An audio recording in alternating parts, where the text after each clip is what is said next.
अपने हर तरफ से हारने के बाद अभीरा और अरमान पहुंचे हैं पुलिस के पास वरुण के खिलाफ शिकायत दर्ज करवाने के लिए। साथ ही वे क्रिश और तान्या के खिलाफ भी कंप्लेंट करवाने वाले हैं। सीरियल यह रिश्ता क्या कहलाता है का धमाकेदार एपिसोड जल्द ही आपके सामने आने वाला है, क्योंकि जिस मौके का इंतजार काजल दीदी कर रही थीं वह अब आखिरकार आ गया है।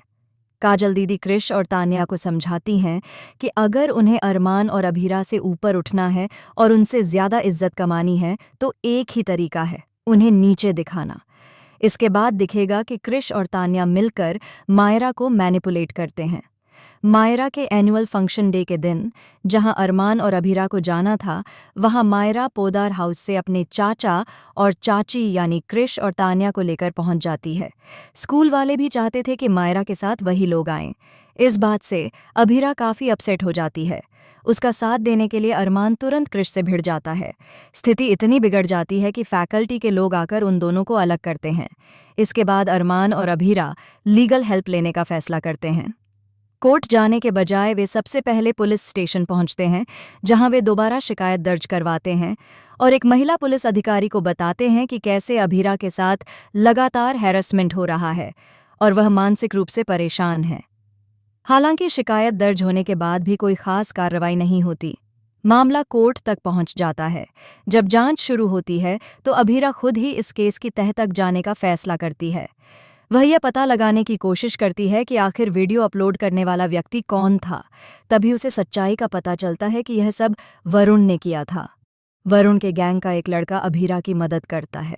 दरअसल अभीरा ने उसे समझाया और धमकाया भी कि अगर वह उसका साथ देगा तो उसका नाम केस में नहीं आएगा। इसके बाद अभीरा उसे लालच देकर समझा बुझाकर सबूत इकट्ठा कर लेती है, जिससे वरुण के खिलाफ अदालत में मजबूत केस पेश किया जा सके। कोर्ट में जब सबूत रखे जाते हैं तो जज उन पर गौर करती हैं और अरमान अभीरा के पक्ष में फैसला सुनाती हैं। अदालत मानती है कि दोनों के साथ अन्याय हुआ है और वरुण व उसके साथियों को सजा सुनाई जाती है। लेकिन इसी बीच अरमान और अभीरा के लिए एक नया संकट खड़ा हो जाता है। मायरा एक बार फिर उनसे दूर चली जाती है। पिछली बार मायरा सिर्फ अभीरा से नाराज थी और अरमान के पास थी, लेकिन इस बार वह दोनों से ही दूर हो जाती है, क्योंकि क्रिश और तान्या ने ऐसा जाल बुना है कि मायरा का भरोसा ही टूट गया है। इस पूरे षड्यंत्र के पीछे सबसे बड़ा हाथ काजल दीदी का होता है। जब मासा को काजल की चालों का पता चलता है तो वह हैरान रह जाती है। मासा कहती है, आखिर जैसी माँ वैसी बेटी, तुम्हारी गलती नहीं है काजल। जो कुछ भी तुमने किया वो सब मुझसे ही तो सीखा था। मासा के पास अब सिर्फ पछतावा बचता है। दूसरी ओर अभीरा और अरमान मायरा को वापस पाने की कोशिश में टूट चुके हैं। दोनों सोच में पड़ जाते हैं कि आखिर उन्होंने ऐसा क्या गलत किया जो उनकी मायरा उनसे इतनी दूर चली गई। क्या अरमान और अभीरा अपनी मायरा को वापस पा पाएंगे या फिर मायरा हमेशा के लिए उनसे जुदा हो जाएगी?